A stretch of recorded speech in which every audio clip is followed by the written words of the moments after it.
Welcome to shadow news. ముందుగా headlines చూద్దాం.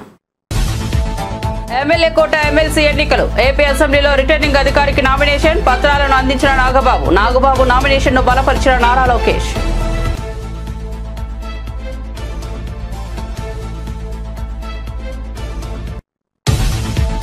ఎర్రవల్లిలోని వ్యవసాయ క్షేత్రంలో కేసీఆర్ అధ్యక్షతన సమావేశం. బీఆర్ఎస్ పార్టీ ఆవిర్భావ రజతోత్సవ వేడుకల నేపథ్యంలో ఏప్రిల్ 27 నాడు బహిరంగ సభకు సన్నాహక సమావేశం.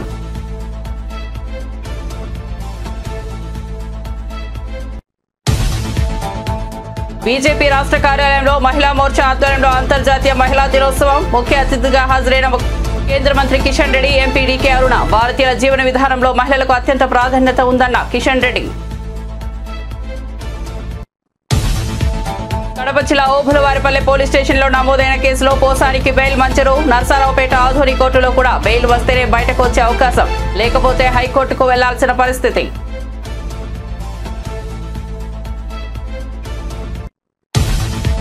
కాంగ్రెస్ సర్కార్పై బీఆర్ఎస్ సీనియర్ నేత పుట్ట విష్ణువర్ధన్ రెడ్డి మండిపాటు. ప్రతిపక్షంలో ఉన్నప్పుడు ఎల్ఆర్ఎస్ వద్దన్న రేవంత్ రెడ్డి, ఇప్పుడు అధికారంలోకి రాగానే ఎల్ఆర్ఎస్ ముద్దు అంటున్నారని విష్ణువర్ధన్ రెడ్డి విమర్శ.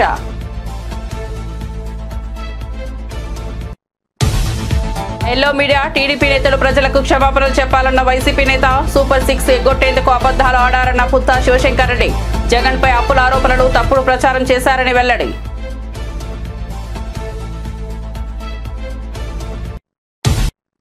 ఇక వార్త వివరాల్లోకి వెళ్తే, ఎమ్మెల్యే కోట ఎమ్మెల్సీ ఎన్నికల్లో కూటమి అభ్యర్థిగా జనసేన నేత కొరితెల నాగబాబు నామినేషన్ వేశారు. ఏపీ అసెంబ్లీలో ఎన్నికల రిటర్నింగ్ అధికారికి నామినేషన్ పత్రాలను సమర్పించారు. నాగబాబు అభ్యర్థిత్వాన్ని మంత్రి నారా లోకేష్ బలపరిచారు. నామినేషన్ కార్యక్రమంలో లోకేష్, నాదెండ్ల మనోహర్, కొరటాల రామకృష్ణ, విష్ణుకుమార్ రాజు, బొలిశెట్టి శ్రీనివాస్, పల్లా శ్రీనివాసరావు పాల్గొన్నారు. ఈ సందర్భంగా నాగబాబు మాట్లాడుతూ ఎమ్మెల్సీగా పోటీ చేసేందుకు తనకు అవకాశం వచ్చిన CM Chandrababu, deputy CM Pawan Kalyan కు, తన నామినేషన్ కు బలపరిచిన నారా లోకేష్, నాదెండ్ల మనోహర్ కు ధన్యవాదాలు తెలిపారు. బీఆర్ఎస్ పార్టీ రజతోత్సవ వేడుకలపై పార్టీ అధినేత కేసీఆర్ అధ్యక్షతన సన్నాహక సమావేశం జరిగింది. ఏప్రిల్ 27న జరగబోయే బహిరంగ సభపై పార్టీ నేతలతో కేసీఆర్ సుదీర్ఘంగా చర్చించారు. ఈ సందర్భంగా రజతోత్సవ వేడుకలపై పార్టీ నేతలకు కేసీఆర్ దిశానిర్దేశం చేశారు. ఎర్రవల్లిలోని కేసీఆర్ నివాసంలో జరిగిన ఈ సన్నాహక సమావేశానికి కేటీఆర్, హరీష్ రావు, మధుసూదనాచారి, శ్రీనివాస్ గౌడ్, నిరంజన్ రెడ్డి, కేఆర్ సురేష్, బండా ప్రకాష్, సబితా ఇంద్రారెడ్డి, కవిత, గంగుల కమలాకర్, తలసాని శ్రీనివాస్ యాదవ్, వినోద్ కుమార్, ఎర్రవెల్లి దయాకర్ రావు, లక్ష్మారెడ్డి, పద్మారావు గౌడ్, జగదీష్ రెడ్డి, పల్లా రాజేశ్వర్ రెడ్డి, ఆర్ఎస్ ప్రవీణ్ కుమార్, దేశపతి శ్రీనివాస్, షేరి సుభాష్ రెడ్డితో పాటు పలువురు నేతలు పాల్గొన్నారు. విద్యుత్ ఛార్జీల అంశంపై శాసన మండలిలో అధికార విపక్షాల మధ్య వాగ్వాదం జరిగింది. కూటమి ప్రభుత్వం ట్రూ అప్ ఛార్జీలు వేసి ప్రజలపై భారం మోపుతోందని ఎమ్మెల్సీ బొత్స సత్యనారాయణ వ్యాఖ్యానించడంతో అధికార పక్ష నేతలు తీవ్ర అభ్యంతరం వ్యక్తం చేశారు. వైఎస్ఆర్సీపీ పాలనలో 10 సార్లు విద్యుత్ ఛార్జీలు పెంచారని మంత్రి అచ్చెన్నాయుడు విమర్శించారు. దీంతో అధికార విపక్ష నేతల మధ్య వాగ్వాదం జరిగింది. ఈ క్రమంలో వైఎస్ఆర్సీపీ ఎమ్మెల్సీలు సభ నుంచి వాకౌట్ చేశారు. వైఎస్ఆర్సీపీ సభ్యులు అవాస్తవాలు మాట్లాడుతున్నారని, సమాధానాలు వినే ధైర్యం వారికి లేదని అచ్చెన్న విమర్శించారు. మాట్లాడారు అధ్యక్ష. మన మంత్రి గారు మాట్లాడినప్పుడు, పవర్ మంత్రి గారు మాట్లాడినప్పుడు దీంట్లో కూడా ఏదో పవర్ సెక్టర్ నుంచి విధ్వంసం, ఈ విధ్వంసం ఎక్కడి నుంచి వచ్చిందో కానీ తెలియదు అధ్యక్ష. బ్రహ్మాండంగా వాడుతున్నారు అధ్యక్ష. విధ్వంసం వాళ్ళని విధ్వంసం చేస్తారు. విధ్వంసం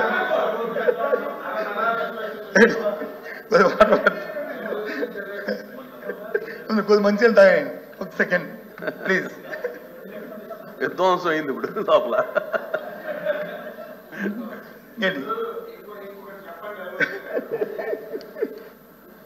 ఇవన్నీ చెప్తున్నారు మీరు, ఇవన్నీ చెప్తున్నారు. 5 సంవత్సరాల్లో ఇన్ని లక్షల కోట్ల అప్పు తీసుకొచ్చారు. ఏవో మేము పథకాలు ఇచ్చాం, మీరు మేనిఫెస్టో ఇచ్చింది 5 సంవత్సరాలకి, 1 సంవత్సరం కాదు. మేము వచ్చి 8 మాసాలు అయ్యింది. ఎన్ని చేయాలని చేస్తాం, తర్వాత ప్రజల దగ్గరికి వెళ్తాం, ప్రజలు నిర్ణయం చేస్తారు. దాన్ని పక్కన పెట్టండి. మీరు 5 సంవత్సరాలు ఇన్ని లక్షల కోట్లు తీసుకొచ్చారు. ఒక్కదానికైనా నిర్ధకమైనటువంటి ఆశ్రమిత ఇరిగేషన్ ప్రాజెక్టులు రాయలసీమ నుంచి ఇచ్చాపురం వరకు వెళ్దాం, ఒక్క ప్రాజెక్టుకైనా సరే మీరు డబ్బులు ఇచ్చి పూర్తి చేసి ఓపెన్ చేసిన సందర్భం ఒకటి ఉంటే అది కూడా చెప్పండి. ఈ రాష్ట్రంలో రహదారులన్నీ చెప్పాలి, అవి కూడా చెప్పాలి అధ్యక్ష, అవి కూడా చెప్పాలి. రహదారులు మీకు తెలుసు, నాకు తెలుసు, మీరు కూడా నరసాపురం భీమవరం ఏరియాలు తిరిగేవాళ్ళు. గోతులు తప్ప ఎక్కడైనా రోడ్డు ఆకారం కనబడిందా? 5 సంవత్సరాలు దాని మీద ఒక పైసను ఖర్చు పెట్టారా? వ్యవసాయ రంగం ఒక రైతు భరోసా తప్ప వ్యవసాయ రంగానికి అవి కూడా చెప్పనండి, తెలియాలి కదా, ప్రజలకు తెలియాలి కదా, అవి కూడా రోడ్లు ఇవన్నీ చెప్తారు. మొన్న అట్టాసంగా చెప్పారు అధ్యక్ష, సంక్రాంతి కల్లా అన్ని గతకలు కప్పేయాలని. పదండి ఆరు జిల్లాలో నా పక్కన జిల్లా ఆయన శ్రీకాకుళం, నాది విజయనగరం, మా ఇద్దరిది ఉత్తరాంధ్ర. చూడమనండి, రేపు సెలెక్ట్ చేయండి. మీరు ఏ రోడ్డు అయినా సరే శ్రీకాకుళం జిల్లాలో మేము వచ్చినప్పటికి ఉన్న పరిస్థితి, ఈ రోజు పరిస్థితి, మీ రోడ్డు సెలెక్ట్ చేయండి, మీ రోడ్డు సెలెక్ట్ చేయండి, ఏ రోడ్డు మీరు సెలెక్ట్ చేయండి.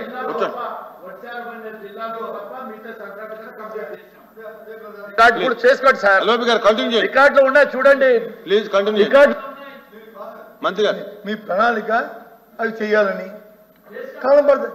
చేసామంటే అవుద్ది, అది చేసామంటే ఒప్పుకోను, చేస్తున్నామంటే ఒప్పుకుంటాను, చేస్తున్నామంటే ఒప్పుకుంటాను. చేస్తున్నాం, ఆయన చేస్తామన్నారు. మేము చేసామో లేదో పబ్లిక్ తెలుసు. మీరు 5 సంవత్సరాల్లో ప్రధాన రంగాలైనటువంటి ఇరిగేషన్ ని, వ్యవసాయ పంచాయతీ రాజుల్ని, గ్రామీణ దాని గురించి మాట్లాడమని చెప్తున్నాను. మేము వచ్చి 8 మాసాలు అయింది, 8 మాసాలు అయింది అధ్యక్ష. ఏపీ మంత్రి నిమ్మల రామానాయుడు అనారోగ్యంతోనే అసెంబ్లీ సమావేశాలకు హాజరయ్యారు. కాన్యులా చేతికి పెట్టుకునే సభకు వచ్చి ప్రసంగించారు. ఆరోగ్యాన్ని పనంగా పెట్టి పనిచేయడం మంచిది కాదని మంత్రి నారా లోకేష్ హెచ్చరించారు. మంత్రి నిమ్మల జ్వరంతో బాధపడుతున్నారని, విశ్రాంతి తీసుకోమంటే వినట్లేదన్నారు. ఈ విషయంలో డిప్యూటీ స్పీకర్ రఘురామ జోక్యం చేసుకుని మంత్రిని విశ్రాంతి తీసుకునేలా హెచ్చరించాలని లోకేష్ కోరారు. నిన్న కూడా జ్వరంతో వచ్చారు, కౌన్సిల్ కూడా జ్వరంతో వచ్చారు. చెప్పా రెస్ట్ తీసుకోండి, 2 రోజులు కోలుకోవాలి, మీరు సరి పడుకోవట్లేదని చెప్తాను, వినట్లేదు. మీరన్నా చెప్తే వింటారేమో, మీరన్నా రూలింగ్ ఇస్తే కానీ వింటారేమో అధ్యక్ష. ఎందుకంటే పాప చాలా ఇబ్బంది పడుతున్నారు. అది very serious subject, is not keeping well. అయినా కూడా ప్రశ్న సమాధానం చెప్పడానికి వచ్చారు. అన్నా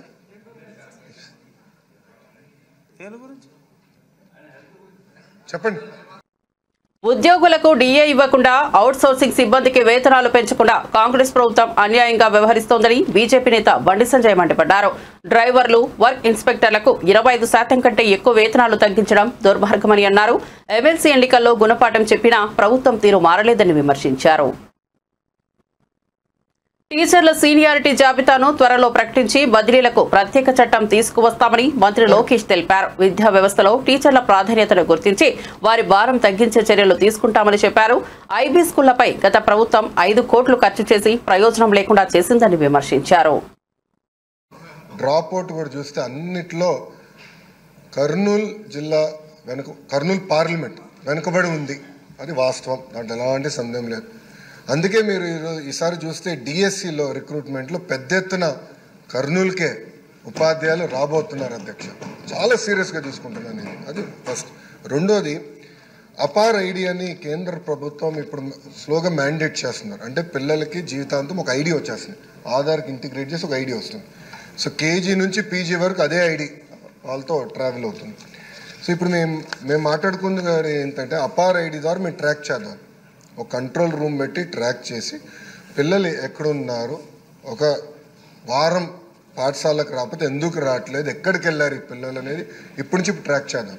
సో ఆ ఐటీ ఇన్ఫ్రాస్ట్రక్చర్ మొత్తం మేము తయారు చేస్తున్నాం. ఎడ్యుకేషన్ పైన ఎటుకో షార్ట్ డిస్కషన్ ఇన్ డీటెయిల్ వెళ్ళిపోతే ట్రాక్ చేసి ఒక్కరు కూడా డ్రాప్ అవుట్ అవ్వకూడదు. ఇక్కడ 2 విషయాలు. ఒకటి, మీరు అన్నట్టు హాస్టల్ చాలా లిబరల్గా వాడేసాం. మీరు ప్రశ్న అడిగారో లిబరల్గా చెప్పాం. మీరు అన్నట్టు బ్రేక్ఫాస్ట్, లంచ్, డిన్నర్ ఇక్కడ హాస్టల్ వసతులు లేవు, అది వాస్తవం, అందరు తెలిసిన విషయం. కానీ మేము ఆలోచించేది రెండు విషయాలు. ఒకటి, ఇప్పుడున్న సంక్షేమ హాస్టల్స్ ఎట్లా బలోపేతం చేయాలి. ఒక భాగం అయితే వలసలుగా వెళ్తారు అధ్యక్ష. ప్రధానంగా వాళ్ళందరూ మిర్చి సమయంలో ఇక్కడికి వచ్చి గుంటూరులో ఎక్కువ శాతం మంది ఇక్కడ ఉంటారు. సో వాళ్ళు ఇక్కడికి వచ్చినప్పుడు ఇక్కడ అడ్మిషన్స్ ఇవ్వచ్చా, దానికి విధి విధానాలు ఏంటి అంటే వచ్చేది ఒక 4 నెలలు 5 నెలలకి ఇక్కడ అడ్మిషన్స్ ఇచ్చి వాళ్ళ పిల్లలకి చదువు ఇక్కడ కొనసాగించవచ్చా. ఎందుకంటే అక్కడ స్కూల్ కిట్ ఎట్టుకు ఇస్తాం కనుక ఇక్కడ చేయొచ్చు. ఆ ట్రాకింగ్ కూడా ఇప్పుడు మొదలు పెడతాం. అది ఒక భాగం. అంటే ఒక పక్కన హాస్టల్స్, ఇంకో పక్కన ఈ ట్రాకింగ్ రెండు ఉంటేనే డ్రాప్ అవుట్ రేట్ తగ్గుతుంది. దాంట్లో ఎలాంటి సందేహం లేదు అధ్యక్ష. గౌరవ సభ్యులు చెప్పినట్లు ఇప్పుడు 24-25 బడ్జెట్లో 121 సెంటర్ అంటే రాష్ట్ర వ్యాప్తంగా 121 సెంటర్లో కేవలం 6,040 మంది విద్యార్థులకి 6,04,00,000 రూపాయలు ఖర్చు పెడతాం జరిగింది. మీరు చూస్తే గతంలో కూడా డీటెయిల్స్ మొత్తం నా దగ్గర ఉంది అధ్యక్ష. అంటే ఎక్కడ ఒక రేషియో లాగా లేదు. కొన్ని సంవత్సరాలు ఎక్కువ ఉన్నాయి, కొన్ని సంవత్సరాలు దాదాపు 10 కోట్లు ఖర్చు పెట్టాం. వైకాపా ప్రభుత్వం సమయంలో అయితే 40 లక్షలు ఖర్చు పెట్టినవి కూడా సంవత్సరాలు ఉన్నాయి. అంటే ఇది ఒక ప్రణాళికబద్ధంగా చేయలేదు, ఏదో నిధులు ఉన్నాయి చెయ్యాలి ఒక టిక్ బాక్స్గా చూసాం తప్ప పిల్లలకి మెరుగైన విద్య అందించాలి, వాళ్ళ తల్లిదండ్రులకి విద్య లేక వాళ్ళు ఎట్లయితే వలసలుగా వెళ్లాల్సి వస్తుందో అలాంటి పరిస్థితి పిల్లలకి రాకూడదు అనే ఆలోచనతో అయితే గతంలో పనిచేయలేదు. ఇది చాలా సీరియస్గా తీసుకుంటున్నాము. అండ్ మీకు ఎలాంటి డౌట్ వద్దు. అసెంబ్లీ సెషన్లు అయిన తర్వాత కూడా గౌరవ సభ్యులందరితో కూర్చుంటాను, ఆ పార్లమెంట్ సంబంధించిన సభ్యులతో. We will discuss threadbare. ఒక పక్కన సంక్షేమ హాస్టల్స్ని ఎట్లా బలోపేతం చేయాలి, ప్యారలల్గా రేవంత్ రెడ్డి సారథ్యంలోని కాంగ్రెస్ సర్కార్పై బీఆర్ఎస్ సీనియర్ నేత పుట్టా విష్ణువర్ధన్ రెడ్డి మండిపడ్డారు. ప్రతిపక్షంలో ఉన్నప్పుడు ఎల్ఆర్ఎస్ వద్దన్న రేవంత్ రెడ్డి ఇప్పుడు అధికారంలోకి రాగానే ఎల్ఆర్ఎస్ ముద్దు అంటున్నారని హర్షవర్ధన్ రెడ్డి విమర్శించారు. తెలంగాణ భవన్లో విష్ణువర్ధన్ రెడ్డి మీడియాతో మాట్లాడారు. రేవంత్ రెడ్డితో పాటు ఆయన మంత్రివర్గం గతంలో చెప్పినట్లు ఎల్ఆర్ఎస్ 100% ఉచితంగా తెలంగాణ ప్రజలపై ఎటువంటి భారం పడకుండా ఎట్లాంటి ఫీజులు వసూలు చేయకుండా చేయాలని డిమాండ్ చేశారు. నేషనల్ న్యూస్లో కూడా వచ్చింది. తెలంగాణ ప్రజలకు తెలవాలి అసలు రాష్ట్రంలో ఏం జరుగుతుంది, ఎటువంటి పరిపాలన జరుగుతుంది, రాష్ట్రం ఏ విధంగా అధోగతి పాలవుతుంది అనేది ప్రజలకు, ముఖ్యంగా తెలంగాణ ప్రజలకు తెలవాలి. కాబట్టి ఈ వార్త, Telangana loses ₹1,700 crore solar manufacturing project by Premier. తెలంగాణలో రాబోయే రోజుల్లో 700 కోట్లు పెట్టుబడి పెడతాం, 1,200 కోట్లు పెట్టుబడి పెడతాం అని చెప్పి వాళ్ళు ఇచ్చిన అనౌన్స్మెంట్స్. తెలంగాణ రాష్ట్రానికి ప్రీమియర్ ఎనర్జీస్ చెప్పినటువంటి అనౌన్స్మెంట్స్ తీరా కట్ చేస్తే 2023 తర్వాత ప్రభుత్వం మారింది, రేవంత్ రెడ్డి గారి ప్రభుత్వం కొలువు తీరింది. ఇప్పుడు ఎట్లాంటి వార్తలు వస్తున్నాయంటే ఇట్లాంటి వార్తలు వస్తున్నాయి.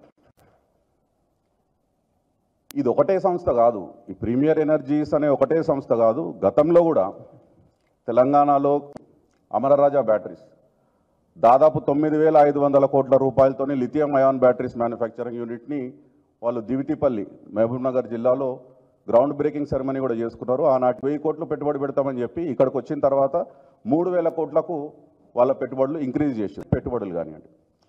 ఇంకొకటి ముఖ్యమైన విషయము, సరే పెట్టుబడులు వచ్చినాయి వెళ్ళిపోతున్నాయి, వీళ్ళు వేసుకున్న అంచనాకి వచ్చే రెవెన్యూ కేవలం 55%. ఏం చేయాలి? ప్రజాధనాన్ని ప్రజా సొమ్ముని తెగనమ్మాలి. ఇది 400 ఎకరాలు గచ్చిబౌలిలో అమ్మకానికి తెలంగాణ ప్రభుత్వం, రేవంత్ రెడ్డి గారి ప్రభుత్వం అమ్మకానికి పెట్టినటువంటి ప్రపోజల్. గతంలో రేవంత్ రెడ్డి గారే పెద్ద పెద్ద మాటలు మాట్లాడినారు. ప్రజా ఆస్తి ఇట్లా అమ్ముకుంటూ పోతే రేపు భావితరాలకు మనం ఏం సందేశం ఇస్తాము, శ్మశానాలకు కూడా జాగా మిగలదు అని చెప్పి మాట్లాడిండు. మరి ఇప్పుడు 400 ఎకరాలు గచ్చిబౌలి లాంటి ప్రైమ్ ఏరియాలో ఎందుకు అమ్ముతున్నాడు రేవంత్ రెడ్డి చెప్పాలి. అంటే వాళ్ళు గతంలో ఎల్ఆర్ఎస్ గురించి ఏం మాట్లాడినారు అనేది జస్ట్ ఒక 1 minute బయట మీకు.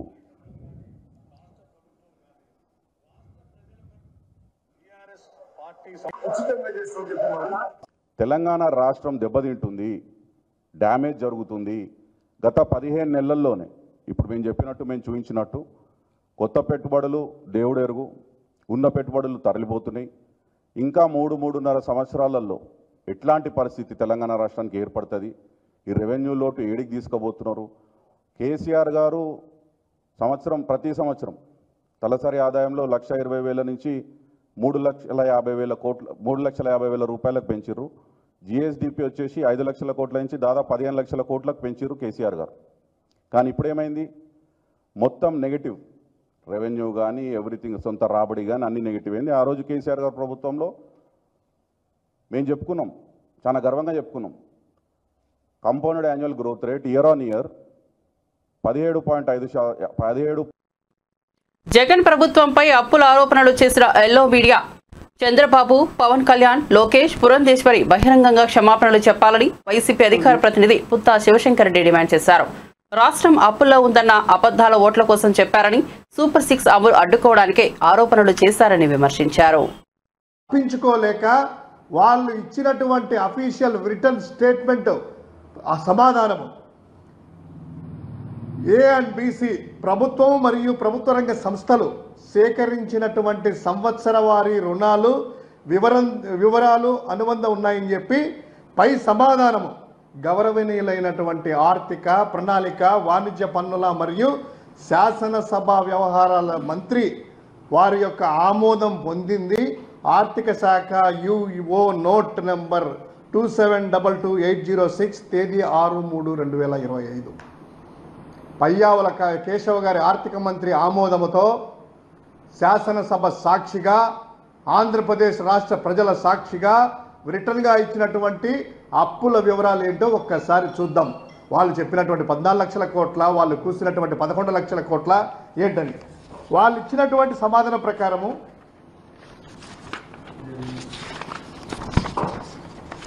అఫీషియల్ లెక్కలు పూర్తిగా ఈ డేటా ప్రకారము పయ్యావుల కేశవ గారి ఆమోదంతో ఇచ్చినటువంటి ప్రభుత్వం యుఓ నోటు ప్రకారము మొత్తం ఇప్పటి వరకు అంటే కంప్లీట్గా ఈ యొక్క రాష్ట్ర అప్పులు మార్చి 2024 వరకు అయితే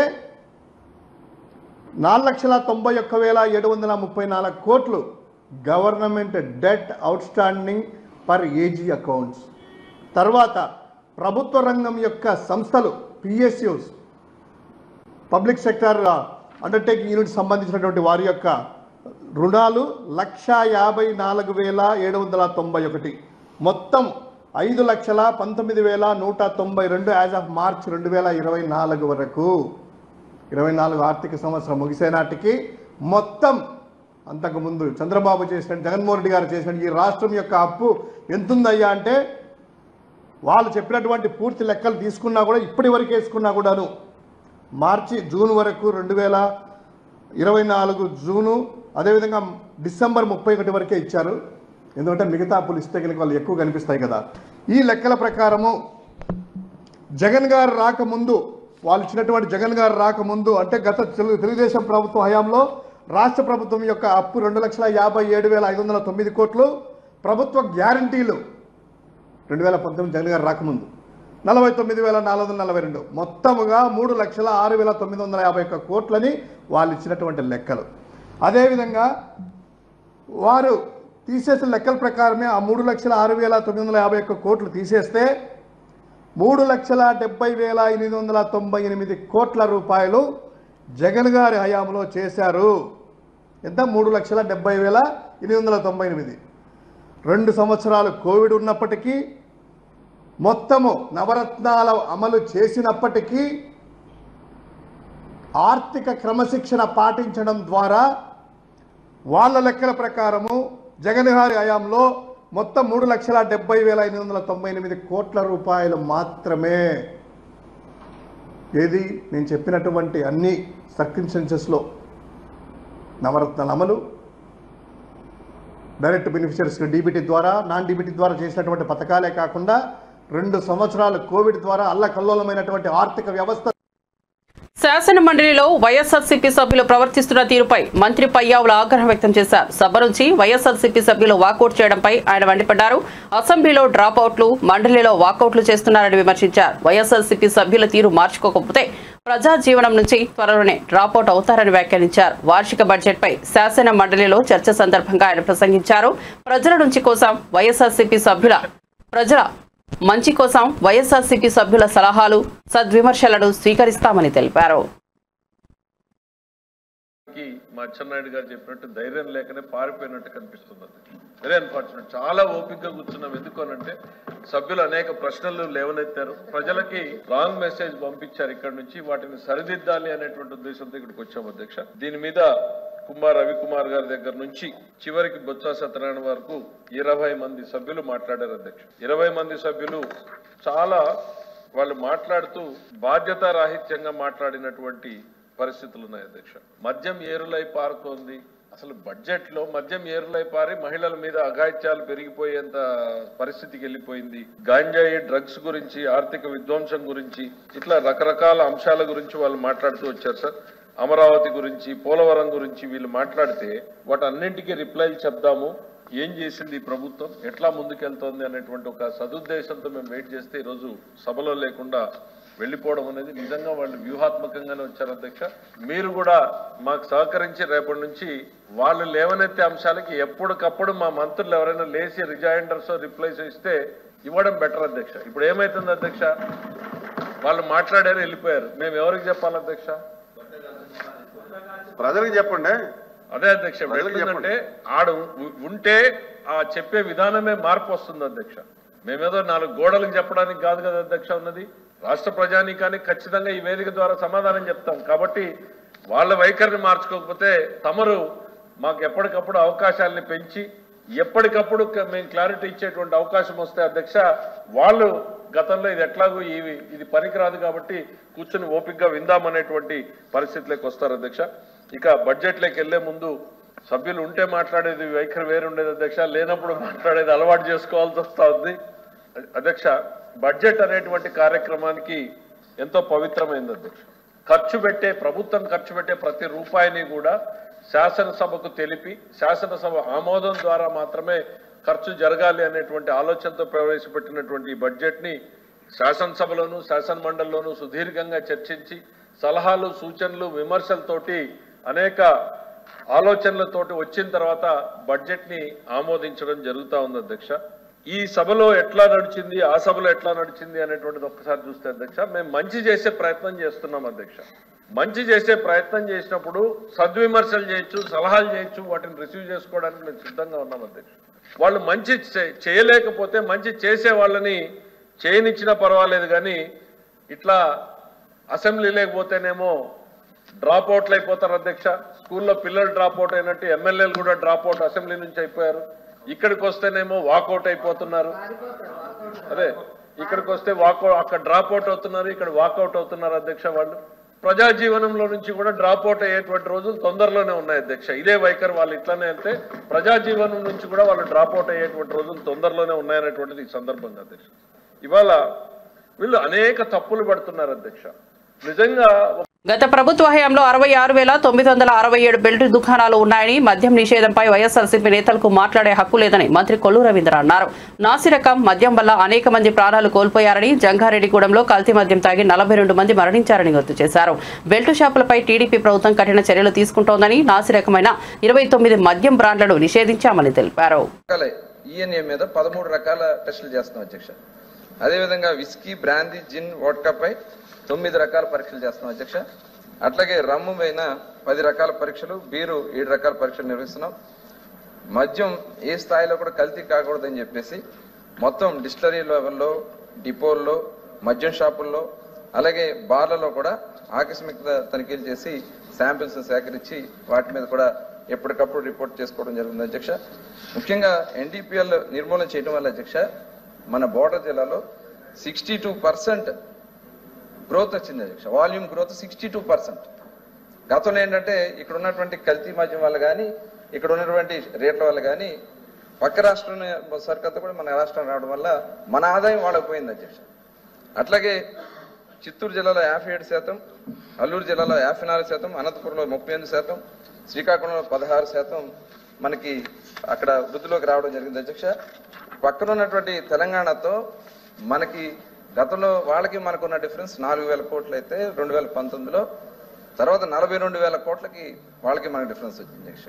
ఇవాళ ఆంధ్ర రాష్ట్రంలో, ఎందుకంటే వాళ్ళు తెలంగాణ పేపర్లో కూడా వాళ్ళు రాస్తా ఉన్నారు, ఆంధ్ర రాష్ట్రంలో మంచి క్వాలిటీతో కూడినటువంటి లిక్కర్ ఇవ్వడం వల్ల వాళ్ళ సేల్స్ పడిపోయినాయని చెప్పేసి సాక్షాత్తు తెలంగాణ పేపర్స్లోనే ఇచ్చినటువంటి విషయాన్ని కూడా ఈ సందర్భంగా మీకు ఒకసారి తెలియజేస్తున్నాను అధ్యక్ష.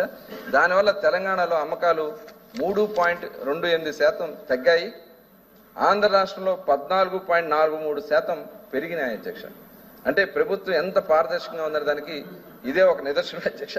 ఎందుకంటే పెద్దలు ఉన్నారు, మీకు కూడా తెలుసు, బోర్డర్లో మనం ఎంత కంట్రోల్ చేయబట్టి ఆ ఇన్కమ్ మనకు వచ్చింది. ఇది లెక్కలోనే మీకు కావడం మేము ఇస్తాం అధ్యక్ష. బాగా కావడం కాదు, పక్క రాష్ట్రం పోయేది మన ఆదాయం. అక్కడి నుంచి టెట్రా ప్యాక్లని అవన్నీ మీరు క్వాలిటీతో కూడుకున్నటువంటి ఇవ్వడం వల్ల పక్క రాష్ట్రాల నుంచి వచ్చినటువంటి ఏదైతే పక్క రాష్ట్రాల్లో లేకపోతే వేరే ఇల్సిట్ లెక్కరో తాగే పరిస్థితి ఉన్నది అధ్యక్ష. వాళ్ళు అవన్నీ మనం కంట్రోల్ చేయడం వల్ల మనకి ఇది పెరిగింది. ఇదే కాదు, ఇప్పుడు మేము ఒక 2% సెస్ కూడా పెట్టుకున్నాం అధ్యక్ష ఈ వచ్చే ఇన్కమ్. దాని ద్వారా డిఎడిక్షన్ కేంద్రాలు ఏర్పాటు చేయాలని చెప్పి. బులెటిన్ ముగించే ముందు హెడ్లైన్స్ మరోసారి చూద్దాం. ఎమ్మెల్యే కోట ఎమ్మెల్సీ ఎన్నికలు. ఏపీ అసెంబ్లీలో రిటర్నింగ్ అధికారికి నామినేషన్ పత్రాలను అందించిన నాగబాబు నామినేషన్ ను బలపరిచిన నారా లోకేష్.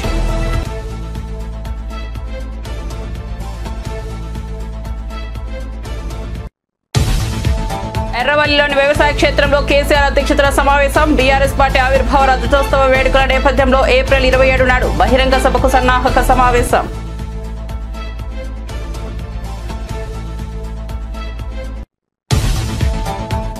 బీజేపీ రాష్ట్ర కార్యాలయంలో మహిళా మోర్చా ఆధ్వర్యంలో అంతర్జాతీయ మహిళా దినోత్సవం. ముఖ్య అతిథిగా హాజరైన కేంద్ర మంత్రి కిషన్ రెడ్డి, ఎంపీ డీకే అరుణ. భారతీయ జీవన విధానంలో మహిళలకు అత్యంత ప్రాధాన్యత ఉందన్న కిషన్ రెడ్డి. కడప జిల్లా ఓబులవారిపల్లె పోలీస్ స్టేషన్లో నమోదైన కేసులో పోసానికి బెయిల్ మంజూరు. నర్సారావుపేట ఆధునిక కోర్టులో కూడా బెయిల్ వస్తేనే బయటకు వచ్చే అవకాశం, లేకపోతే హైకోర్టుకు వెళ్లాల్సిన పరిస్థితి.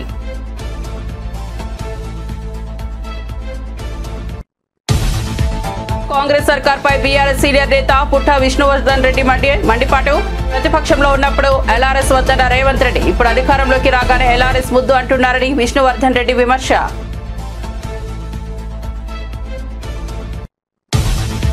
Yellow media. టీడీపీ నేతలు ప్రజలకు క్షమాపణలు చెప్పాలన్న వైసీపీ నేత. సూపర్ 6 ఎగ్గొట్టేందుకు అబద్దాలు ఆడారన్న పుత్తా శివశంకర్ రెడ్డి. జగన్ పై అప్పుల ఆరోపణలు, తప్పుడు ప్రచారం చేశారని వెల్లడి.